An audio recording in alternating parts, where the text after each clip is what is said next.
இன்றைக்கி நம்ம 1 pan egg fry எப்படி செய்யறதுன்னு பார்க்கலாம்.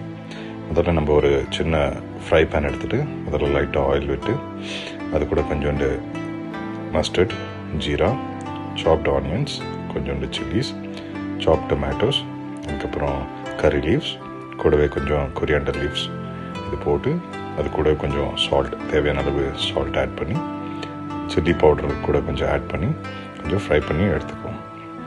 இந்த ஃப்ரை பண்ண பேனில் நம்ம அடுத்து என்ன பண்ண போகிறோம்னா ஒரு எக் இல்லை உங்களுக்கு தேவைன்னா 2 eggs போட்டு அதை லைட்டாக ஃப்ரை பண்ண விடும். நம்ம இதை ஸ்டிர் பண்ண போகிறதில்ல, அது மேலே லைட்டாக பெப்பர் அண்ட் சில்லி பவுடர் தேவைன்னா போட்டுக்கோங்க, கொஞ்சோண்டு சால்ட். இது அகெயின் நம்ம ஸ்டிர் பண்ண போகிறதில்ல. இதை நம்ம அப்படியே ஒடியாமல் கொஞ்சம் நேரம் க்ளோஸ் பண்ணி வச்சு எடுத்து நீட்டாக நம்ம ஆயில் விட்டுருக்கிறதுனால ஸ்பூன்லேருந்து இது எடுக்கிறதுக்கு ஈஸியாக இருக்கும். நம்ம சின்ன ஃப்ரை பேன் அதனால தான் யூஸ் பண்ணோம். ஸோ வித்தவுட் பிரேக்கிங் இது ஒரு kind of omelette, but 1 pan pot ஃப்ரைன்றதுனால இந்த மாதிரி நம்ம பியூட்டிஃபுல்லாக செஞ்சு கெஸ்ட்டுக்கு சர்வ் பண்ணலாம், இல்லை கிட்ஸுக்கு கூட நீங்கள் சர்வ் பண்ணலாம்.